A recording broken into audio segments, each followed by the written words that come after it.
One. Hello, everyone. This is NYC Boom from the Double A Club podcast. You can catch us on Spotify, Amazon Music, Iheart Radio, and any other podcast app that you use. I have a special guest with me. Go introduce yourself. Hey everyone, I'm Christina T. I'm a licensed clinician, born and raised in the Bronx, coming from the same old school neighborhood as Alberto. Yes, we grew up together. Mm-hmm. I never, uh, I never knew. Well, first of all, yes, well, I have you on the podcast because I want you I wanted to celebrate you for making 11 years of sobriety. Thank you. And through all these years, I mean, we've probably known each other for like, I'd like to say maybe like 30 something years. Mm-hmm. I didn't know you had an issue. You had an issue with alcohol. So when the sobriety thing came up on your post celebrating your 11 years, it kind of took me back. It was like a surprise to me. Like, what? Mm-hmm. I was a little bit off on that. So I just wanted to invite you to the podcast because this podcast is basically, um, it's really to introduce normal people to to a normal audience Mm-hmm. because too many times us normal people are watching these celebrities and these people don't have no lives, don't have nothing that's close to how we live, but they're giving us advice or telling us how they got How to through live. these Yeah. situations. And I just think it's just a bunch of bull because I mean they don't know what struggle you're going through even when they were in that struggle.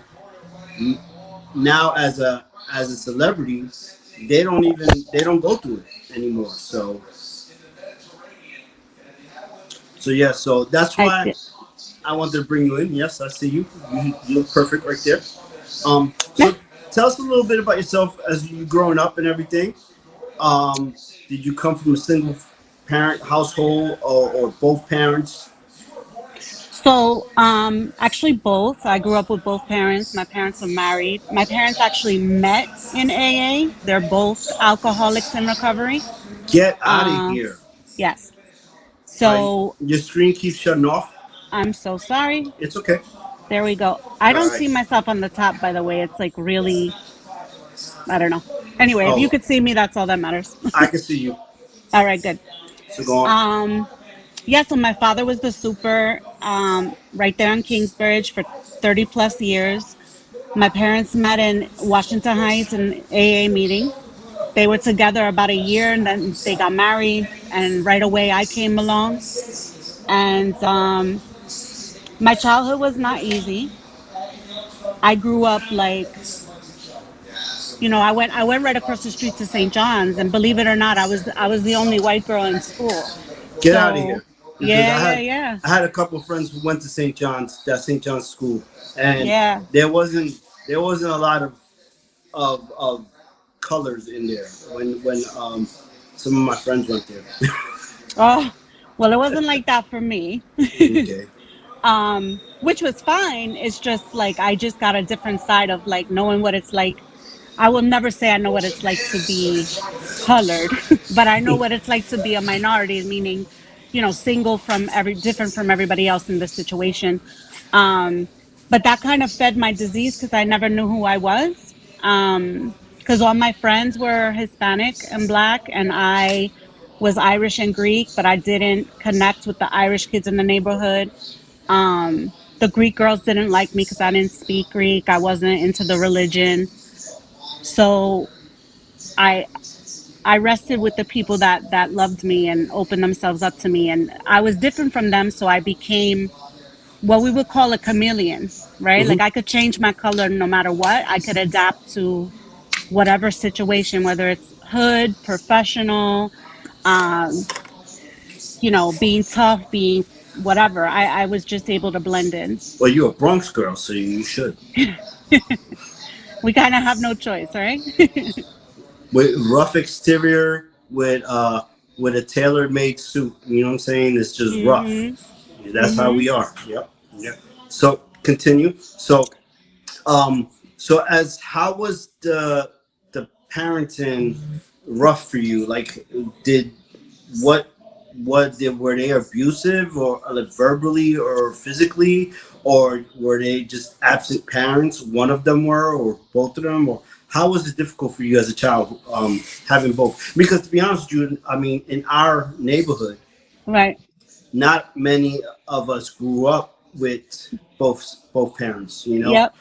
Yep. I There was a handful of us, and we would talk about it. Like, yeah, you have your very dad, few. I have my dad. Yeah, Like, very few could say they had their dad. I mean, I was from a single family, single parent. I had my mother, but later on, I had a stepfather, and he was there, and he helped raise us too. But it's mhm. not the same. He wasn't our father. So Yeah, and you could feel the difference. They say when you're little, even if you never knew the dad, you know that something's off when there's somebody missing. Especially when you go out into the real world and other people have daddies and you mhm, don't. So I didn't go through that, thank goodness. But so my parents had me; they were newly sober, so really they grew up with me, even though they were older. My mother was married and had 3 kids before me, so I was the first and only child with my dad. And my siblings had a mother that was active drinking and all that. I had a sober mother. mhm. But my mother was very much into AA, and emotionally she didn't know how to provide. Like, she she was very, like, emotionally distant. And my dad worked. He was constantly working. He was very laid back. um he also didn't know how to be, like, affectionate and loving, so I didn't have that kind of, like, nurturing.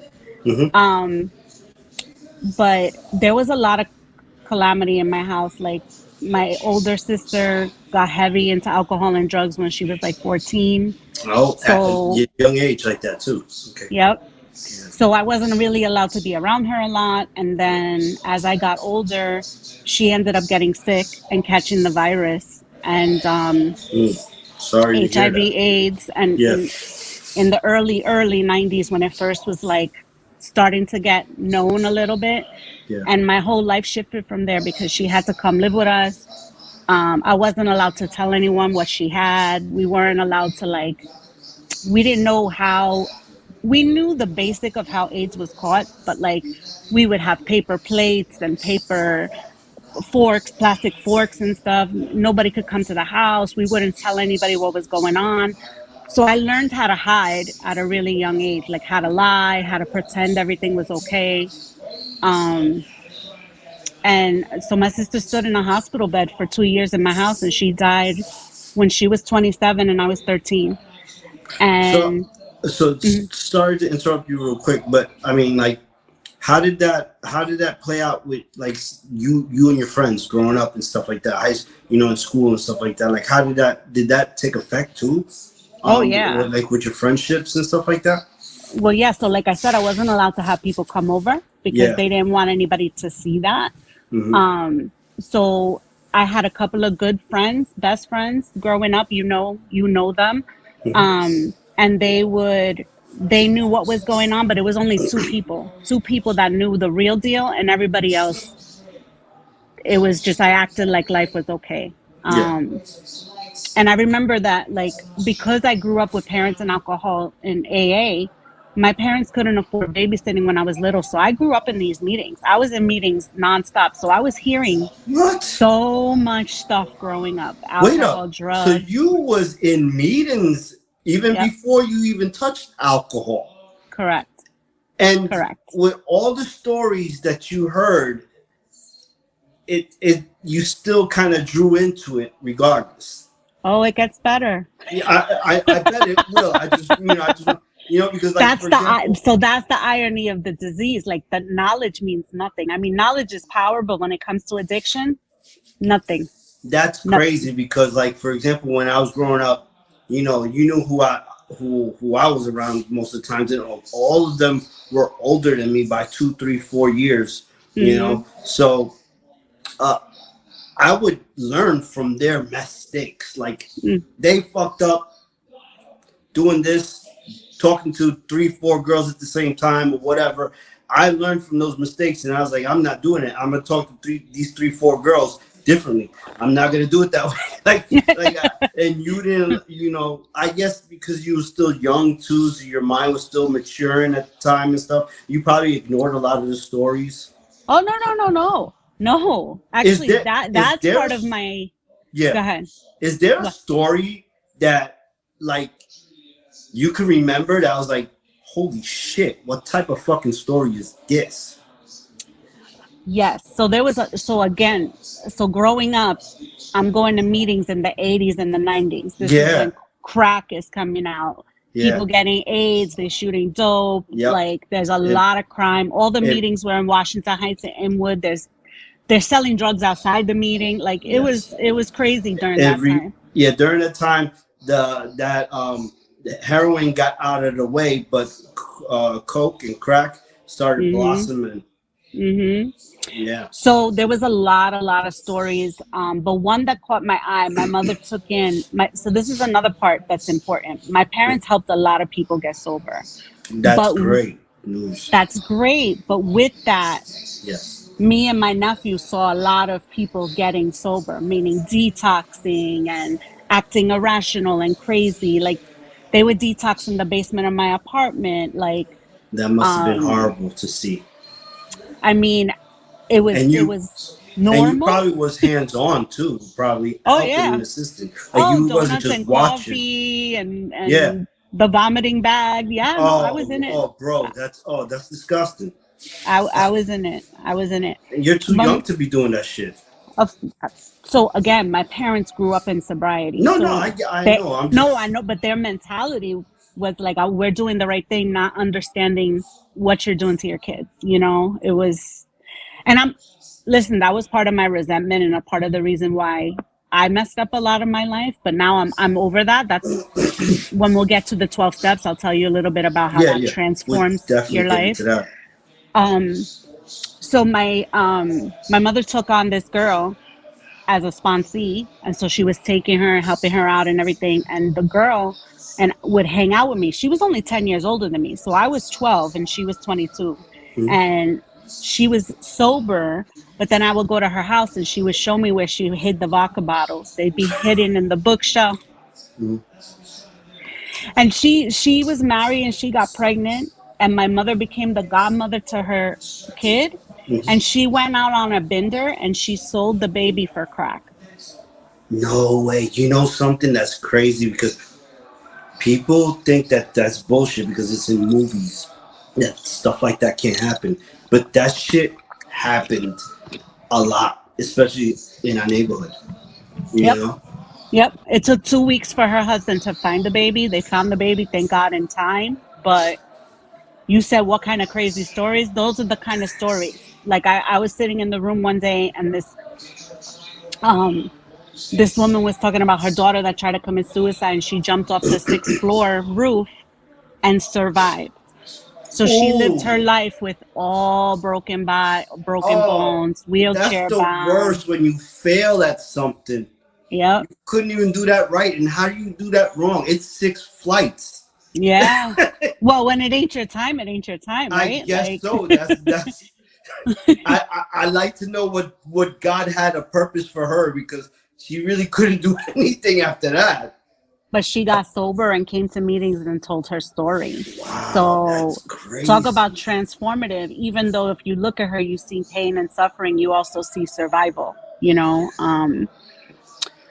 So I heard stories like that. Now let me tell you how a lot of this fed my disease. So Go I ahead. used to look around the room as a little girl and be like, "Oh my god, these people are scary. They're disgusting." Like I was the little girl that like at the time you could smoke in meetings. I would give out the little McDonald's ashtrays to everyone. I would I hand out the cookies. I I would do miss all those this stuff. times, man. I miss those times when we could smoke indoors, man.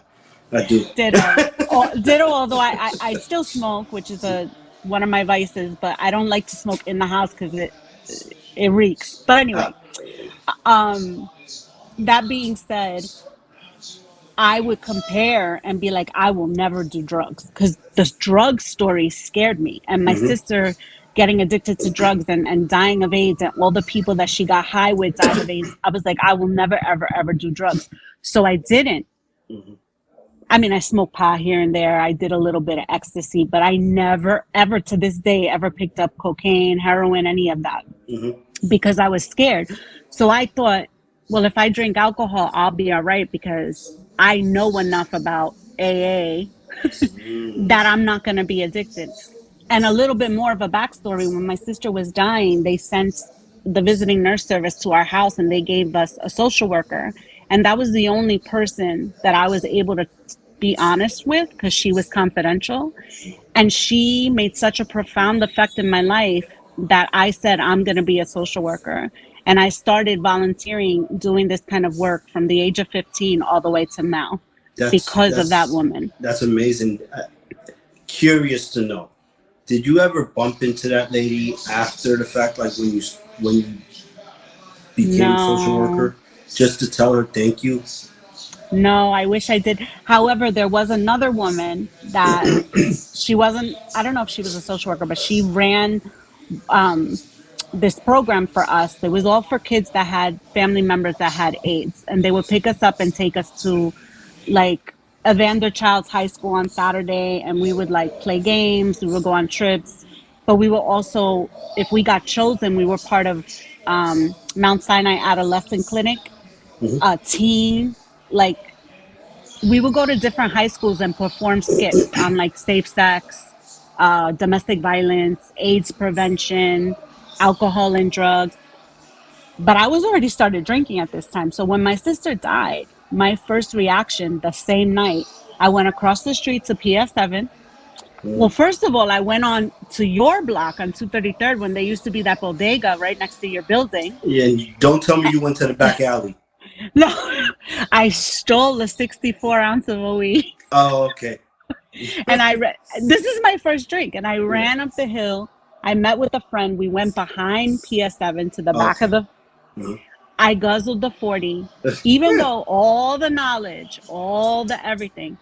I immediately became a different person.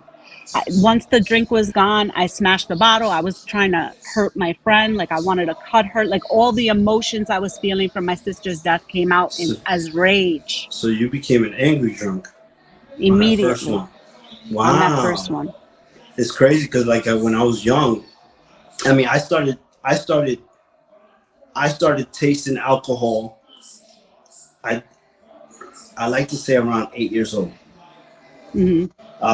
My stepfather would have bottles of bourbons, whiskeys, all this stuff, right? So I would make like these slushies with it, Hmm. and then I would some of it I would put in ice cubes and ice it, and then the others I would drink. And Hmm. he wouldn't, since he didn't really drink, he wouldn't really notice it. But Hmm. there were times when he looked at the bottles like, and he knew it was me. It's like, yo, you need to stop drinking my shit. Like, what the hell are you doing? You're too young for this shit. You know what I'm saying? So, and I remember like, behind my building, that back alley, that was the spot for everyone to go drink. Oh yeah. Oh Yeah, yeah. so Yeah. with PS7 was a spot too. Eventually, after the back alley became an issue for some of the neighbors. So Hmm. Hmm. And yeah, then PS7 in the mid 90s was where everyone smoked and drank. yeah, And and then the then 50 would drive up and yeah, go to the back. and then eventually it became Van Cortlandt. That yes, or Seaton up in Yeah, Riverdale. actually, something, I never really did the Seaton thing. I always went to the Van Cortlandt one. I never made it to Seaton. The one place that you could drink was 225, right on 232nd, right in front of that building. Nobody bothered you. Oh yeah, I never did that. Oh, really? Not there. No, no, no. No, I mean, Or the 231st steps. yes, yes, yes. I would, but then there were too many cops there. There was a lot of cops. Yeah, Yeah, yeah. And the 50, there were a bunch of fucking racist pigs over there in that neighborhood. So they they would, definitely were. yeah. So, but okay. So you've already had your first drink, became angry drunk and stuff like that. So Hmm. I'm assuming that you were drinking for a couple more years after that initial drink. When did it click in your head that, hey, this is a problem. I think I'm an alcoholic. That's a very tricky question. And I was contemplating that question today when I knew I was going to talk to you, because the answer is kind of, there's two answers to that.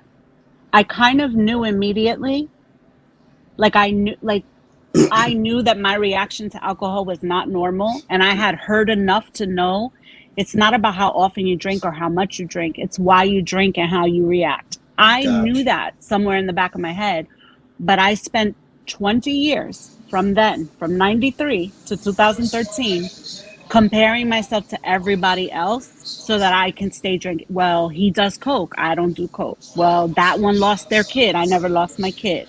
Well, I have a good job. Well, I treat addicts and alcoholics, so I'm not that bad. That Mhm. fed my addiction big And time. and a lot of addicts do that same thing. Yep. Oh, okay. So Yep. so so so when did it become a problem where you was like, I need the help now? So That's that's a different answer then. that is a different answer. There was an actual day where I knew I needed help, And what but happened on that day? can I talk a little bit before that, really Yeah, quick? of course. You can do whatever you want. This is your this is your platform, mommy. This is for you to express yourself. You know what I'm saying? Like a lot of times, us people, as normal as we are, or not normal, Mm-hmm. we suffer through some mental health relapses. Absolutely. And Absolutely. yeah, and a lot of times we just don't know how to get it out. Oh, yeah. And this, you speaking, is allowing you to get it out. This is this is releasing mental health. Even for me, listening to you and sharing with you is relieving my mental health. You know what I'm saying? So like Mm-hmm. this is whatever you want to say, however you want this conversation to go. This is you. This is your story. You tell it how you want to do it. You know what I'm saying? I'm just the producer. I'm I filming it. got you. You know what I'm All right. saying? All right. So So the whole purpose of this for me actually is, they say if you help one person in your life, you did a good thing. Like, there's a lot of people out here that are suffering with this kind of addiction or mental illness, and they really don't know that there's a solution. They don't know that they're sick because they don't drink or drug every day. They don't know that there's so much other things behind it. Like, you can go without drinking or drugging most of your life and still have the addiction. It's a mindset. It's feeling like you don't belong. It's feeling like you need an elixir, something to get you out of your head. Um, it, I've been sober for 11 years, but sometimes it switches up money. I get crazy buying things, or I go up and down with my weight, or I go up and down with my anger. Like, I still struggle even though I don't drink. yeah, So part of the reason that, other than what I told you about staying, comparing myself, was the hood we grew up in. My house was the after hours place. I'm sure you've been there a few times for after hours. I mean, I just I remembered you were there for training. You used to train me. I really, to be honest with you, I don't remember that well. At my age, memory is pretty bad. I've taken a lot of bumps in wrestling and a lot of hits in just any type of form of fighting and football and stuff. So I Hmm. don't think I have my wits together. I gotcha. I gotcha. You, We're a little bit on the old side now. yeah, Can't front. you don't you be surprised how many people come up to me and they're like, I remember you from this, and I'm like, yo, I got no clue who you are. I'm sorry, but Do you I remember got that you. you used to train me though as a personal trainer? I yes, I think so. With my stepper, right? I No, used to you bring a came in stepper and when with you did Cali bands. City. Oh, yes, you did. The bands. You would Yeah, make me run up and down the stairs, yeah, and yeah, yeah. yeah, I tried to help you. Yeah, yeah. I yeah, yeah, remember that yeah. was I was working for Bally's at the time. Yes, yes, Yes, yes. yes, yes, yes, yes. So I partied a lot in Pauline's, right? Pauline's was a big party style. And everybody would get drunk. We would do pregame in my apartment because I got an apartment young because my dad was a super. So I had my own apartment at 21. Mm-hmm. So we would party at Pauline's all night, and then the after party in my house. Everybody would be getting high. sniffing, doing all that stuff. And I just drank. So I thought, well, everybody else is getting high. I must be okay, you know? And in our hood, everybody drank like I drank. Everybody drank a lot, drank and got messed up. But it was like we were weekend warriors, right? So it's hard to look when you think back in that time about addicts and alcoholics, you're thinking bums in the street, the guys that are sleeping in Yes. Van Cortlandt, you Right. know, the mother that lost her baby because she was smoking crack. Like that's what we thought. But really, it's the people that suffer in silence. So I lived my life as a facade. Everybody thought I had my shit together because from the outside looking in, I had a good job. I went to school. I ended up going to grad school. You know, I got all these degrees. I'm a clinician. I have my private practice. All of this stuff fed into my disease because I would help you so that I don't have to look at me. If I'm helping you, my focus is on you and it's not on me. But I lost myself in that. And part of my addiction is like codependency, and a lot of it was issues with men. So my happiness was contingent upon having someone in my life. And my last drink was the same day of a major breakup. And Hmm. I remember it was my daughter's fourth birthday, and I threw her this amazing birthday party. Again, I live a facade. My man at the time, he had money, he worked for sanitation, and he was an accountant on the side. Everything looks good. We have a nice car, BBB. My daughter, I get her a magician. I get her Snow White. Shit, you It went out. it. I went out, right? It looks great. Oh, Christina got her shit together, right? I couldn't wait for that party to be over, so my mother could keep her that night, so me and my man could go to the bar and get drunk. And I remember hurrying up that party, wanting to go drink so bad. And I got to the bar, and I kept ordering. I'll never forget Jack and Diet, but like big ones. I felt like I needed to catch up, like I was falling behind. And I'm sitting at the bar, and I can't get out of my head. I can't get high. I can't stop the racing thoughts. I can't chill. It wasn't working anymore. Hmm. And I felt like I wanted to die because alcohol was like my best Hmm. friend. Like it took me out of my misery. Yeah. So if this is no longer working, how the hell am I going to get out of my misery? Ah, gotcha. So I remember looking at my man going, I think we have a problem because he drank like I did too. And he was like, I don't have a problem. You have a problem. And the next day he left. We were together 4 years. He packed up everything because he was so scared of getting sober. And I knew for whatever reason, I was like, I got to go to AA or I'm going to kill myself. That's where I was Wow. at. And I went to a Wow. meeting. Wow. So, how did that first initial meeting go, and what was running through your head when you first entered it? Because now you're a participant. You know what I'm saying? Like this Mm-hmm. is different from what you used to do. I mean, what Mm-hmm. you went through when you was young. Now Mm-hmm. you're that person. Oh, So yeah. Well, you everything got had to to remember, be my different job in is your head. mandating people to serve it. I'm mandating you to go to AA and NA. Uh huh. I'm giving you counseling on how to get sober. The Yeah. whole time, I'm an active Yeah. alcoholic, You're right? functional, and Yeah, that's another thing that a lot of us weren't at the time. We weren't educated enough. We didn't yeah, know that they had functional people. Like you said, you think of right. people on drugs and stuff like that, or on alcohol. You think of bums. You think this and that, blah blah. Mm. But there was a lot of functional Oh, yeah. addicts. Oh, yeah. By the way, since the pandemic, relapsing and overdosing has gone up 82%. Wow. So we are losing people left and right because the pandemic, the isolation, a You lot of people turn you to know why? alcohol and drugs. Why? I'm gonna give you one of the major reasons why that thing bumped up to 82%, because a lot of men couldn't deal with their wives. Mm. Yo, yeah, divorce rate went up too. I mean, like, This yo, is people true. had to be together. Like, damn, man. Like, No, a lot of people broke up. Actually, the pandemic was a make or break. You either yeah, broke up or you really got close and realized you loved that person. yeah. I mean, But to be honest with you, the pandemic, that's how it worked like that for me to get closer with my mhm. wife. Mm-hmm. It forced us to talk. Yeah. Something I don't Yeah. want to do. I don't like doing. I don't like doing that. And it's like, oh, but it was the best thing for Well, us. check this out. Most of us alcoholics and addicts, I'm not saying you are at all. Part of our drinking and drugging is because we don't like to talk. But the Yeah. second we drink or put something in our Oh, body, now it's suave. I can have a yeah. conversation all night. I could dance. I can flirt. I can do whatever. Hmm. That's Courage juice. that's courage juice.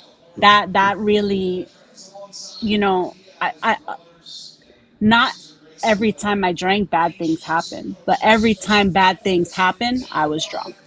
Yeah. I also think that like because we're young, we don't really learn how to drink. You know what I'm saying? Because there's Mhm. a certain way you gotta drink. And Mhm. that how we were drinking is not the way. You know what I'm saying? No. You don't bang out cups No. after cups after cups. You know what I'm saying? No. You gotta sip, enjoy, babysit that bitch. You know what I'm saying? Yep. Like Yep. I was, when I was young, I was always teetering, um, having an alcohol problem. But thank God I never crossed the line. But when I drank, but I had to eventually teach myself how to drink to enjoy the alcohol instead of just enjoying the feeling. Mhm. Mhm. So now when I Mhm. drink, I'll have my glass, I'll sip one glass a Mhm. night, or maybe if I'm lucky two.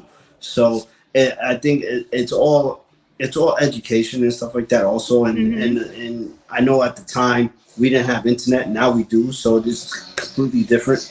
Um, more people can be more educated now with the internet, but at the time it was balls to the wall and you figure the shit out.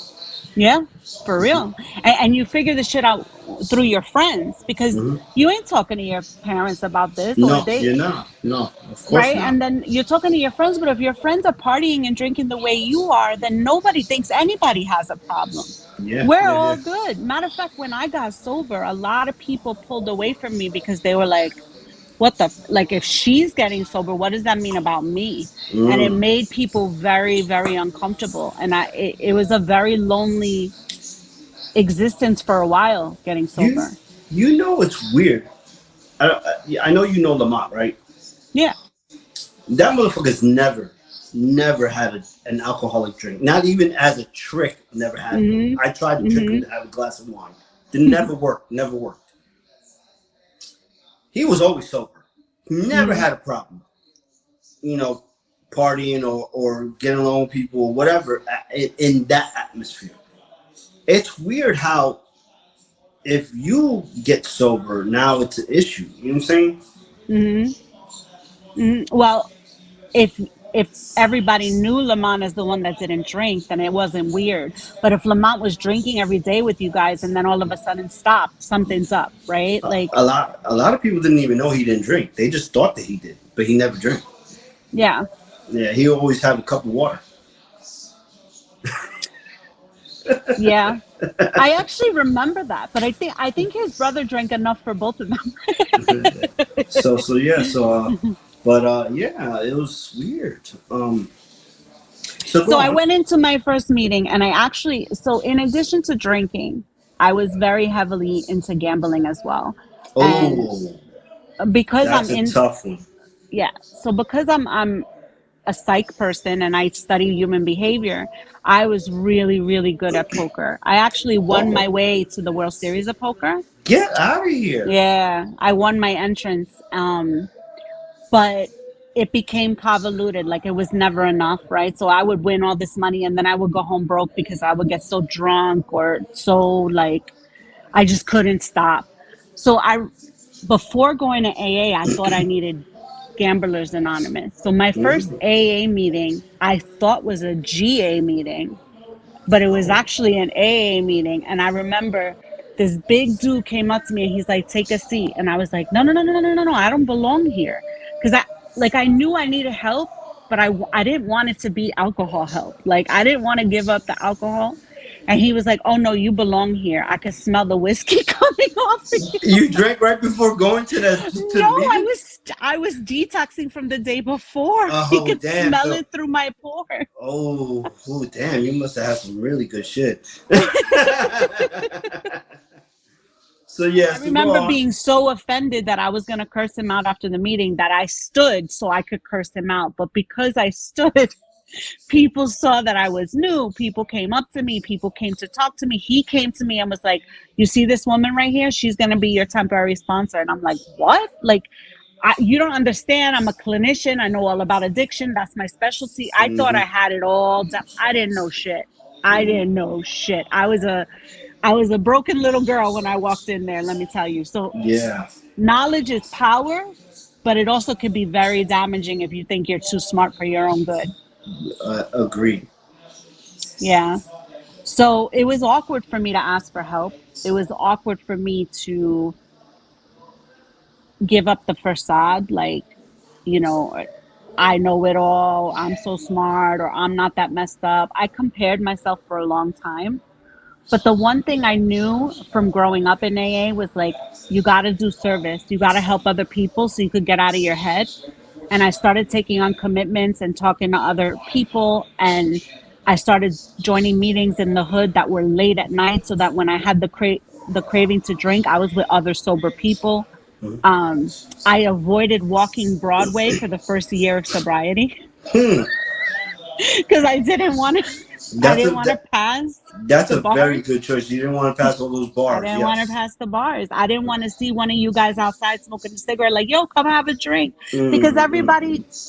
yo, we would not see each other for 5 years and we see each other, you come have a drink, come have a cigarette. Like, that's just the way it was. So I avoided it. And my mind started to clear up.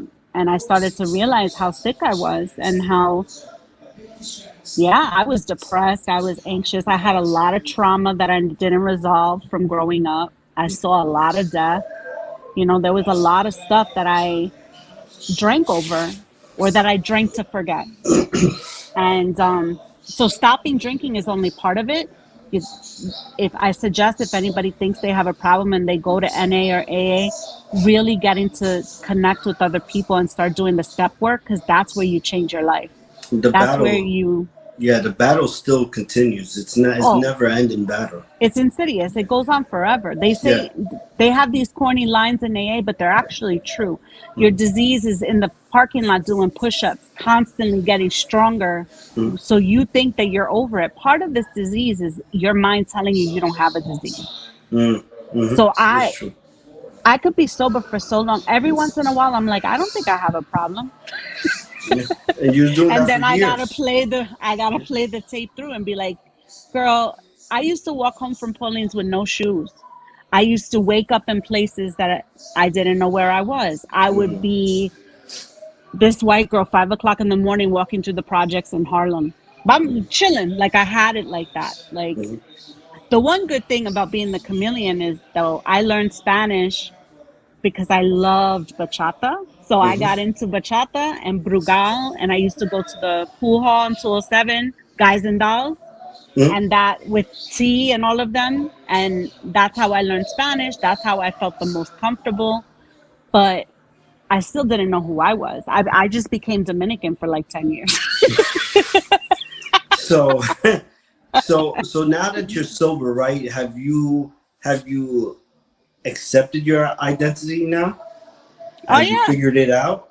Yeah, yeah, yeah. I mean, I'm still a chameleon. I could still be who you want me to be. Like, I can talk to you in business tone right now and be very professional. I could diagnose you.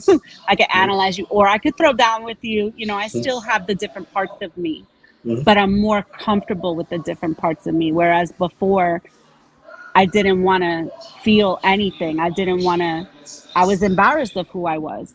Um, I still have that. I still get a little anxiety when I'm around people. Like, this is hard for me to do with you right now. But And I appreciate that you're doing it because this is very brave of you. thank you. I throw it out there because that's what we do in sobriety. We spread the message so someone else could be like, "Oh shit, Yeah, I don't have to lose my kids to be an alcoholic. I don't have to. It could be emotional. It could be that I want to die because I'm not happy with what's going on in my head. Like, suicide is real. A Oh lot of yes, times it comes from untreated other things, you know? yes, I agree. I mean, I went through depression and had suicidal thoughts myself. So, um, it was it was very rare, and that was one. I like to say that was one of the moments where I almost crossed the line with the alcohol too, because Yep. that shit is on the side, sitting there waiting for you to just like drink me, so I can help you fuck it up. Yep. You know, I can Yep. help you make your decision. I know what your decision is. Is I want to change it, Yeah. and that's what Yeah. that's what the alcohol did. So yeah, I mean, I went through that same thing. You know, when I moved down Mm-hmm. here to Florida. So, um, and that's why I talk about it now. You know, I Yeah. bring it up to people. I talk to people about it.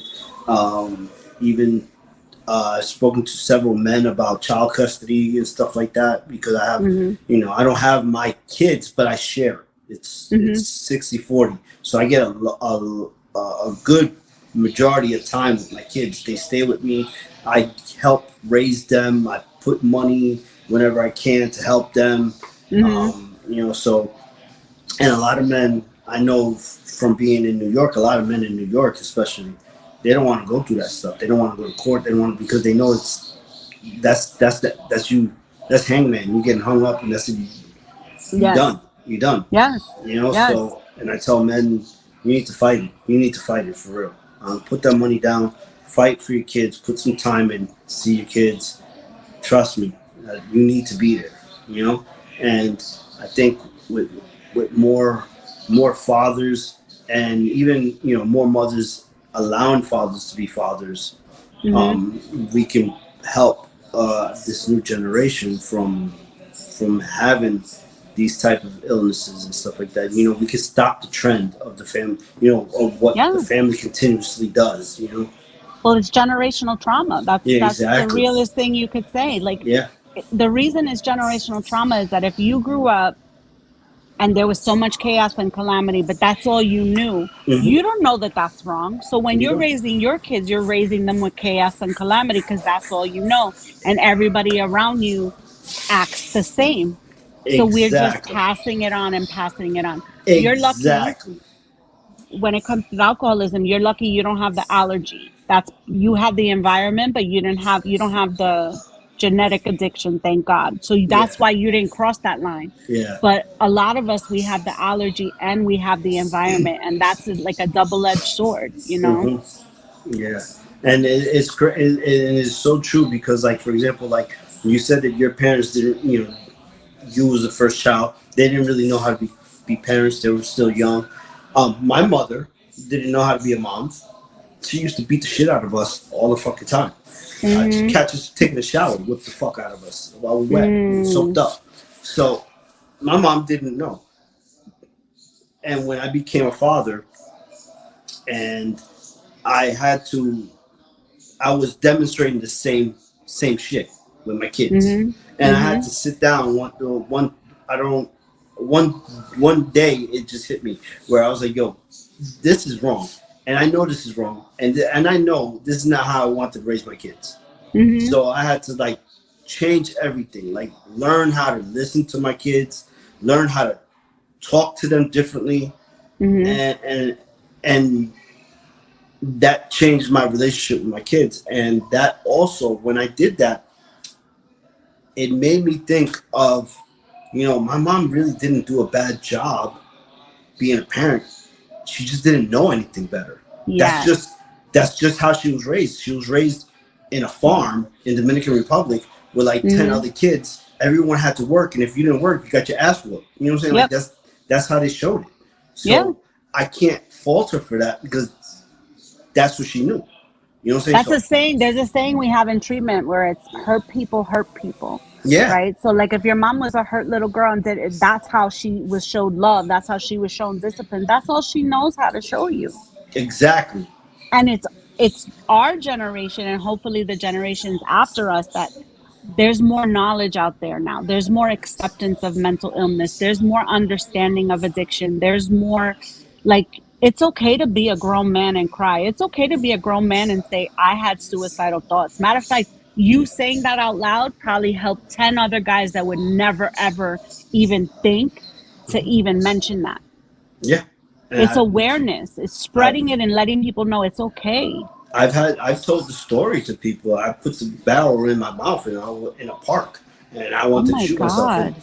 I clicked and the shit didn't go off and the shit was loaded. Oh wow. Oh, you just gave me goosebumps. Exactly. And then I had another like I was wrestling at the time and I came out of this match and I was just so fucking pissed off. It was a bad match. These motherfuckers sucked ass. And I'm like, these guys ain't in my level. I can't continue this shit. And I'm just I'm outside in the parking lot and I'm just venting to myself. I'm like, what the fuck, man? I'm like talking to God. I'm like, yo, God, why do you keep doing this shit? Like, give me a fucking reason why I should just continue. And at that moment, once I said that, my phone rings. And Mm. I look at it and I answer the phone. And I almost broke down into tears because it was my daughter telling me, Daddy, I just want to say I love you. Ooh. God works through other people for sure. Yeah, and For that I mean sure. that shit. I mean, even right now, it still hits me. So, um, people, we need to speak up because Yeah. we've been through roads and we're sharing it, so you don't go through the roads. You know what I'm Yes. saying? And if Yes. you are going through the road, then let's find an alternate road for you to to get out of that one because that's Yes. not the right one. So Listen, my daughter's 15 years old. She saw me. I never drank in front of her, but that doesn't mean I was a good mother. I was hungover. I was depressed. I was all these things. But when I got into sobriety, she would come to my anniversaries. I taught her what I was struggling with. And I'm very open with both my kids because I want them to be able to come to me to be like, all right, I'm tempted to try this. I'm tempted to do that. Because today's a different world. You think mhm, you're smoking a vape and you got fentanyl in there. You think you're, like I'm very, like I tell my daughter, you can't trust, but even if I'm upset with you, I'd rather you be real with me. Like I'll pick you up no matter what time. Like we have to communicate. This is the only way to break cycles. We didn't yes, communicate in our generation. Everything was kept in. mm-mm, Nobody says nothing. Look, I mean, my family told people my sister died of a brain tumor. Like, you're not supposed to talk about AIDS because that means she's bad. Like, yeah. that's not that's No, not okay. my mother communicated with a 3.5 inch fucking cowboy belt with a belt buckle. Like, yeah, yeah. You know, so yeah, I agree. And we need to talk. And we need to say, we need to speak up. We need to tell people stories. We need to tell people how we got out of it. You probably could get out of it the same way I did, or maybe not. Maybe Mm-hmm. you have a different way to get out of it. But what what this path, this issue that we are going through is not a good issue. Is not going to be. Is nothing positive is going to be coming out of it. Mm-hmm. So I'm Mm-hmm. so happy that you are sober. Hmm. Because I think you probably see life different now. Oh yeah. You Oh, know, absolutely. Well, you don't see the everything one thing blurry about anymore. sobriety is you feel everything. Yeah. Yeah. I mean, you So probably see more than just the concrete floor, right? that's I'll see more than the concrete floor. I know where I put my head at night. Like I know Yeah. where I'm gonna wake up. Hmm. I know where I spend my money. Like Yeah. there's a lot of things that I really didn't know. I put Mm. myself in really dangerous situations. Mm. But the biggest problem was my internal sadness that I was trying to cover up with drinking. And if anybody hears this and knows, like, if you feel like you're struggling, you probably are. People don't wake up one day and go, I think I'm an alcoholic. If you think that, something's up, right? Like talk to somebody, go to a meeting, find another male or female to talk to about what's going on. Don't hold it in. Don't like be ashamed. Like it doesn't mean that anybody has to make any major decisions. Like you could go to a meeting just to figure it out. You don't have to say I'm never going to drink again. That don't work. No. Just going and finding a solution. Even if you start with therapy. I'm a therapist, but I also go to my own therapy because I have issues that I still need to work on. I'm always going to have issues I need to work on. And I can't be a good therapist and hear all your trauma and help you with your trauma if I'm not getting help with mine. Mm-hmm. And that's really what it's about, passing the message on and helping each other grow. Yeah, I agree. So, so continue with the AA meeting that you had. The first one? Yeah, because you didn't finish that story. Oh, see, look, I went all over the place. Yeah, well, So I yeah, well, this is stayed. cool. I stayed with a resentment. And then at the end of the meeting, I met this woman and she gave me her number and she was like, you gotta, I'm gonna give you five other women's numbers and you gotta call these women and introduce yourself and get connected. And I was like, oh no, I don't. Like I was not. You I, fucking fighting it, aren't you? oh, Jesus, I was you're fighting. fucking cockle-doodle I didn't hard. like women. I hung out with dudes. I didn't like girls. There's two girls I grew up with. Like everybody else was dudes. Yeah, I know So that. I, so you know, I was fighting it, but I had to humble myself and I started making phone calls and doing things that were really uncomfortable because that's how you get sober. You Yeah. do shit that's uncomfortable. You feel Mm-hmm. feelings, right? Yeah. And then eventually I found someone else that I had to be my sponsor. They took me through the steps. I started doing commitments down to earth, which was in Manhattan College. I was every Tuesday and Friday night opening the meeting, closing the meeting, meeting other people. I met my husband in recovery. Mm. Uh, but my life has not been easy. Listen, my dad lost his leg in recovery. He ended up going to hospice and dying.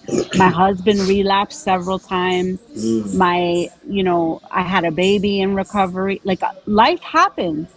I didn't drink though because I had people that I could go to let it out. Like it's not about not drinking anymore. Now it's about my thinking. It's about letting out all the terrible thoughts I have and the things that I feel so bad about that I wish I could get high or drunk over.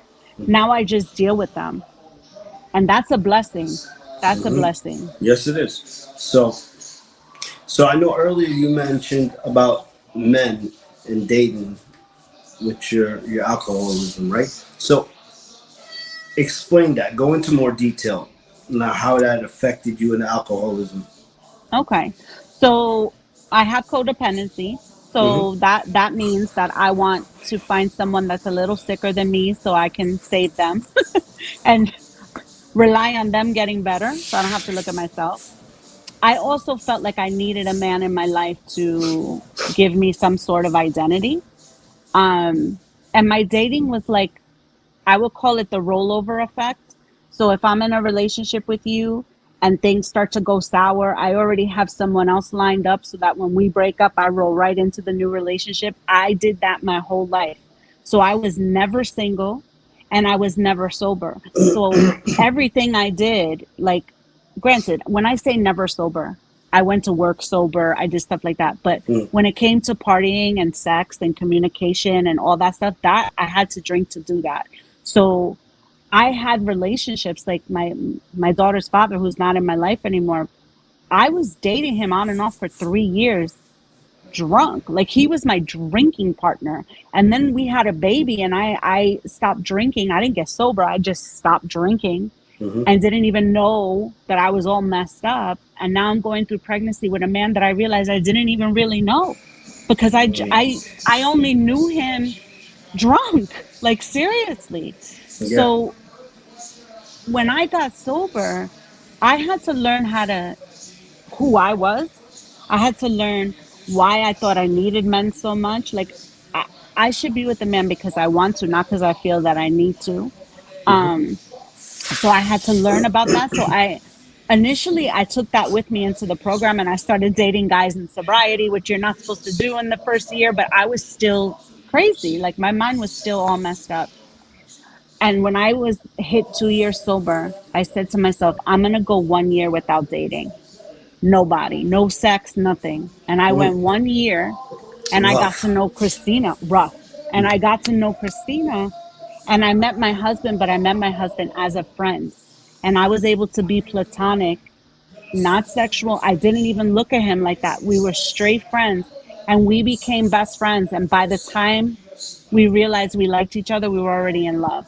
But it was because it was healthy, because it was friendship. It was not about like I need to fix him, he needs to fix me, or if I'm with him, like that means I'm better. Like, no, it was just friendship that turned into love. But that was because I finally took a step back to figure out who I was and what I needed. And you didn't have that before. Never, You just never. whatever. I We just have it. whatever. We're both drinking. Here, come be my friend. Come be my friend. I mean, Yeah, but you could be my man. We could be yeah, together for yeah, years, but you had to drink like me. yeah, And yeah. so everything that we did together involved drinking. Yeah. Everything. Go to the So, movies, get a bottle of wine. Go here, have Bacardi. Go there. Like, I didn't know how to do things without that. so you really like didn't really get to know the person really well like you do now sober. Yes. Because I didn't even know who I was. Yeah. I was whoever you were. So if I dated a Dominican guy, I was Dominican. If I dated a white guy, I was into the rock music he was into. If I like, I just became whatever you was, and I like enmeshed myself into that. Mm-hmm. Which now I'm just a versatile person. I like everything, but that's I had to figure that out on my own. I didn't know that because I just was whoever you wanted me to be. So I also hurt people along the way. I never thought that I did until I Clearly, needed yeah. sex. You was an angry drunk. Yeah, yeah, yeah. I was an angry, I was an emotional drunk. Mm-hmm. I was an intense person. So I worked hard, party hard, loved hard. Everything was hard. So, you know, I had real relationships with people that I realized I didn't even really like or know them, but that didn't mean that they wasn't hurt. Like we were all hurt. It was just chaos, Mm-hmm. honestly.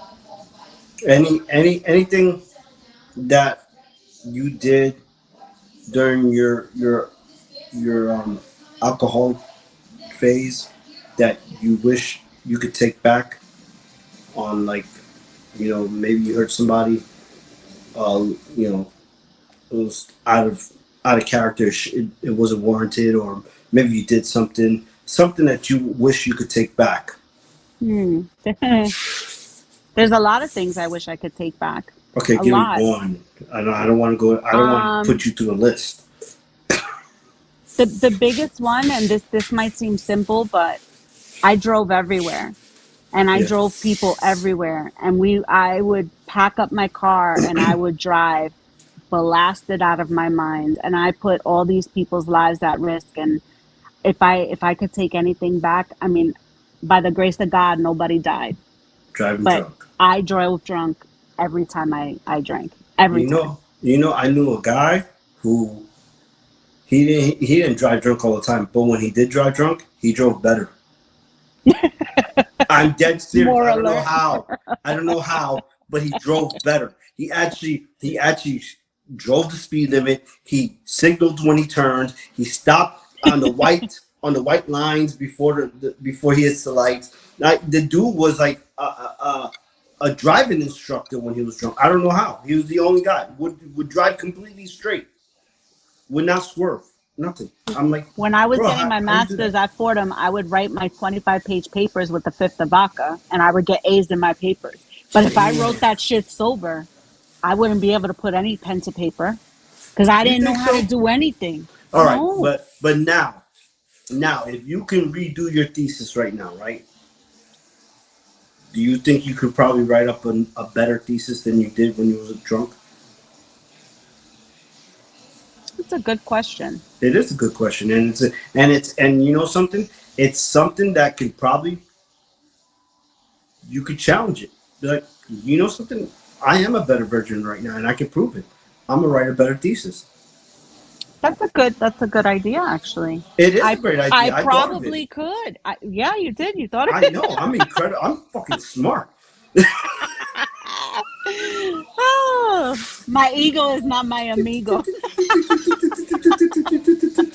My brain is firing in the fifth dimension. You know what I'm saying? Um, well, yeah, there'd be a better paper because I wouldn't wait till 24 hours before it's due. I wouldn't be up for 24 hours straight. And I would But actually be connected to what I'm writing as yes. opposed to just writing, So you now know. you just proved to yourself that you are a better version right now. Oh, I'm definitely a better version of Of myself, course. But for you know, sure. us humans need proof. Yeah, that's true. That's true. We That's just true. we just need it. I don't know why, but we just need it. You know what I'm saying? Like I need to walk down the street and just like reveal my chest to make sure I'm still sexy. I don't know. I don't know. I just need proof. I don't want to do anything. I just want to know I still got it. You know what I'm saying? Like just, I want that little young girl to say hello to me. Be like, oh yeah, I still got it. I still got it. Gray hair and all. I, Gray I hair don't and know what it all. is about us. We just need proof for some Well, we for want some god attention. stupid way. Well, I mean that validation is always important. That's for sure. Yes, I It guess doesn't so. hurt. It It doesn't is. hurt. And I am validating that I am so proud of you for your 11 years, even though I did not have a clue that you was going through that. But I am validating that I am so proud of you. 11 years is a long time, Thank and you you. still got many more years to go. Hmm. And it's an incredible feat. You know what I'm saying? 1 year, 2 years, 24 minutes, still incredible. You know what I'm saying? You're Yep. still going through it. Yep. You don't. So while I'm you're, sure you know a lot of people in the neighborhood that we lost to this disease or that you we're know, losing. I wanted to mention that earlier, but I didn't want to cut you off on while you was talking. But yeah, it's true. We've lost a lot of people. Like people that were popular. I remember like there's a bunch of those I don't know. You remember Born Hmm. Crazy and Crunch Hmm. Bunch? A Hmm. bunch of them dead Hmm. or Yep. hooked on something, Yep. Yep. cracked Well, out of their people that minds. there was a guy that we grew up with that he was my roommate for a couple years, and he got heavy into stuff, and he's not the same anymore. His mind Yeah, is yeah. And it's people always sad. ask me, you coming back? I'm like, fuck no, I'm not coming back. For what? It's There's sad. nothing there. There's There's nothing nothing in New there. York for me no more, man. Yeah. I'm trying to raise my kids so they can be productive and they don't do the stupid shit I did. But I look on Facebook and Instagram, and some of those people that I partied with, they're still 40, Oh, 50 years old partying every weekend. Listen, there's nothing wrong with drinking. I'm not a drinking hater. I have a bar here. If people come over, they can have a drink. I just don't drink. you don't But even have a little glass, a little no, drinky. Nothing. no. Nothing. Just water. Oh, if I had a little drinky, the obsession would kick in immediately, Okay. and I know No. that. Okay. I Cool. know that. But that's my choice though. If I told myself I Yeah. couldn't, then I would hmm be obsessed with That'd be wanting to different. drink. Yeah. Yeah. You know what I'm Yeah. Yeah. saying? But there's nothing wrong with drinking, but if you're still sitting on that same bar stool that you were at 30 years ago, then you need to check that. And the worst part is they aging so fucking bad. Yes, they are. Yes, they are. And they're still talking about the same drama. Why are you still having fights and stuff and all this? Come on, we're too old for that. There's Yeah. more to life than that. Yeah, that's why I don't do that shit no more, man. I'd rather just stay home and just have my cigar. Weren't you I'll have. bouncing at Pauline's for a while? No, I never bounced at Pauline's. I did bounce at a Jamaican spot off of Boston Okay. Road. Okay. That shit was ghetto. Like even the women were bringing ratchets. I Like I'm bet. like, I gotta search you too, bro. Like seriously, yo, lift up them bras, yo. Drop everything you got on you because they will come in with like 3, 4 blades. I know. The women. I know. Yeah. So yeah, nah, the mountain was always bouncing. I would just go there and just chill, have a drink and stuff like that. Wesley would do most of the Yes. drinking. Yes. Yes. Yes. Lamont was bouncing. That's true. See, Lamont saw me crazy. Yeah, I never got I to see you crazy. That's why I find it. I found it strange. I was like, what? I don't even remember her drinking like that. mm, I see. I mean, I'm not gonna say I didn't see you drink, But I never saw you drink like that, where you got like shit faced. My friend bought Maybe. me a pocketbook that would go around the front of me because I would always, by the end of the night, and Pauline swear that someone stole my purse and start throwing bar stools, like ready to fight everyone. And my purse is in my arm. In I my arm. I also never stood long enough.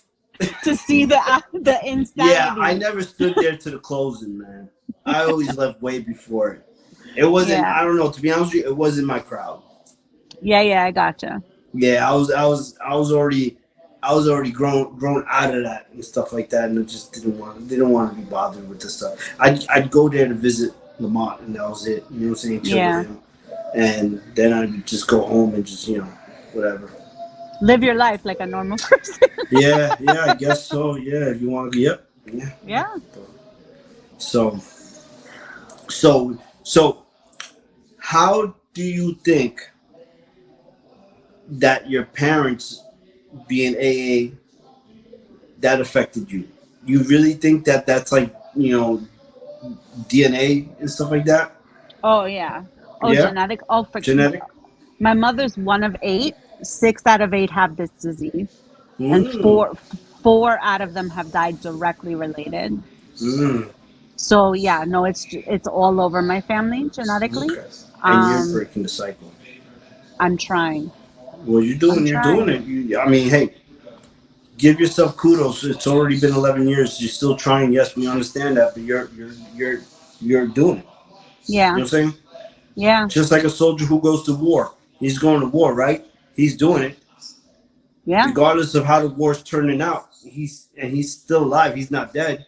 He's still going through it till he gets back home. There's a war going on right now with addiction and mental illness. There is a war because it's Especially three mental three illness. out of Yes. five people have a mental illness that they Yes. don't know about. Three out of Yes. five Americans. That's a lot. And It's yes, okay. I yes. think now I'm a little biased because I'm a therapist, but honestly, I think everybody needs a therapist because having someone that's not emotionally connected to you to kind of see help you your perspective on seeing things in life is so much better or different than talking to your loved one or your friends because they're biased. They see things to benefit you, whereas I, a clinician sees things as the person, not as like emotionally connected. I agree, and I think schools should probably have more qualified counselors to Yeah. deal with situations like that because I mean they would probably most likely be the first contact. Well, there's actually most schools in New York City now have collaborations with mental health clinics, so they have Hmm. clinicians on site Good. to They deal need with that this here in stuff. Florida. Yeah, for sure. Hmm. That should be everywhere, honestly. You're right, and to be honest with you, I don't think there's anything wrong with that. I mean, when I was little, I had a major temper problem. Mm. Oh my god! Like I fucking blow up on my teachers in class Hmm. for no reason, and Because you were being traumatized at home. There's I a guess so, reason. but I'm just saying the reason I attacked her was no reason. you Right, right, right, know what I'm right. saying? I remember one time the teacher fucking just put her hand on my thing, and I just fucking just got up and just swung a chair at her, like for no reason. Hmm. That Hmm. was it. No reason. Hmm. She didn't even Hmm. hit me or nothing. Um, and I saw a therapist to try to help me manage my anger. Um, you know, Did it help? yes, it did actually. It taught me how to play chess and everything. Oh, cool. I All don't know how right. to play it anymore, but yeah, it did.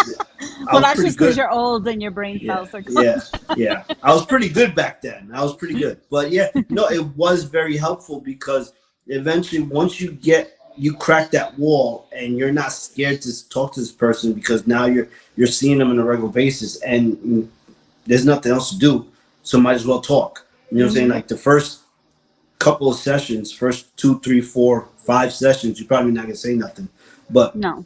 eventually you're gonna be bored. You're gonna be like, Hmm. let me just talk. And that person's gonna try to draw you in by playing games or something like that. Whatever tactics they Yep. do, right?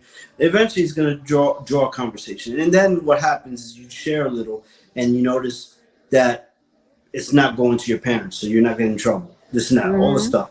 You start trusting the person, and then you start sharing more information. And yeah, it did Mm-hmm. help me because if it wasn't for that therapist, to be honest with you, I would have never taken martial arts. And that's Mm. where it really like took leaps and bounds of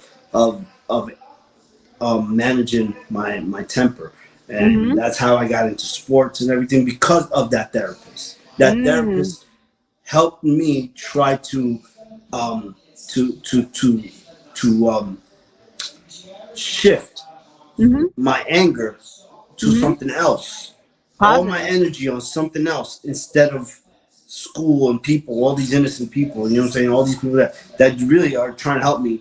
They Right. don't need you to attack them. So he helped me with that. So yes, therapy is great. I also think that they need to. I know a lot of schools are like taking out the sports and Oh the art yeah. programs, music and stuff like that. And that's another thing that we need. I mean, when I was trying to manage my anger, I did so much stuff. I took martial Mm. arts. I did football. I played fucking electric bass guitar and electric guitar. I did so much stuff, and those are things that my mom could not do. You know what I'm Mm-hmm. saying? She couldn't do it. Mm-hmm. I did it on my own while I was in Mm-hmm. school and stuff like that. So I took the initiative of doing it, but just because it was available for me in school. If I Right. would have waited for my mom to take me to a class, it would have never happened Yeah. because No, she no, I couldn't get do it. it. She couldn't do it. No, there's a So lot of things that, I mean, this is a whole other conversation, but yeah, even in like the prison system, there needs to be more mental health treatment. There needs to be programs to actually help people realize that they can live in society again. The recidivism rate is crazy. You know why? Because people, they come out and they're not set up to succeed. They're set up to fail. but I And think it's also society because once for example, if I have a job, if I have a company, right, and this guy just came out of jail, and he's applying to my company. I'm I don't think I'm gonna give him a job. I got a better candidate who didn't go to jail. You know what I'm saying? Like mm, it's also us, the yeah, society. That doesn't help. And they do have mental health programs in some of the jails, but they're not that good. They're not that in progressive. some, and they're not that good. Yeah. Yeah. And to be honest with you, 97% of those motherfuckers in there are mental health. Oh, You got to be mental if you did this crime. well, I have a patient. I have a patient who is a spiritual advisor at Bedford Hills, which is the women's correction facility in New York.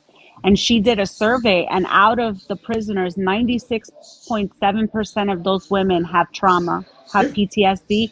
And out of those PTSD, 85% of them is sexual abuse. Yeah. People don't just commit crimes, there's No. shit going on in life. Yeah. Yeah. We need I more compassion. Yeah, We need I worked in the compassion. jail. I was a correctional officer, and Oh, I can wow. tell you that there 97% of those motherfuckers in there are mental health issues. They're mental Yeah. health, every single one of them, from Yep. minor to major. You know what I'm Yep. saying? To real Yep. psychs. Yep. Everyone in there. If you commit a crime, there's something wrong with you, and it's because something happened. You know what I'm saying? Yes. These guys, they're raping babies. They're murdering people. I mean, that's not normal. That's mentally ill. Yeah. Or generational trauma. Exactly. Hurt people hurt people. If you Yeah. were molested or raped, there's a high probability that you're going to do the Good. same thing. Exactly. So It's they're we all got to be aware, we got to communicate. Like, I think we need to just end the stigma and all this shit, because this is real. This is just what's happening, and if we pretend that it's not, we're continuing to feed the negativity in society, and nobody's going to get better. I don't I just I just wish that more people that have that type of money would fund more programs for that. Because to Yeah. be honest with you, eventually what's going to happen is the same shit that's happening in California.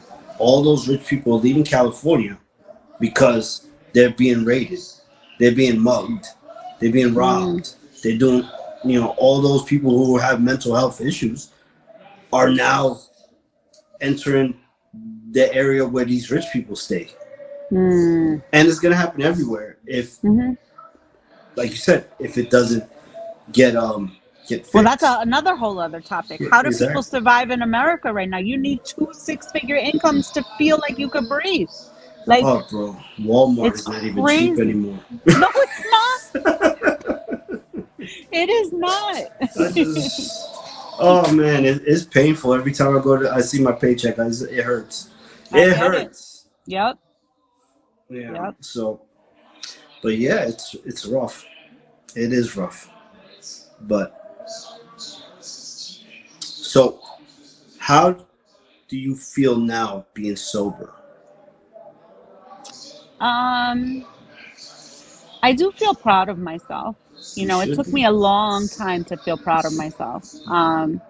I feel proud of myself. I feel super grateful that I have the program and the people in my life that are sober with me, because if it wasn't for the support that we give each other, I wouldn't be able to make it.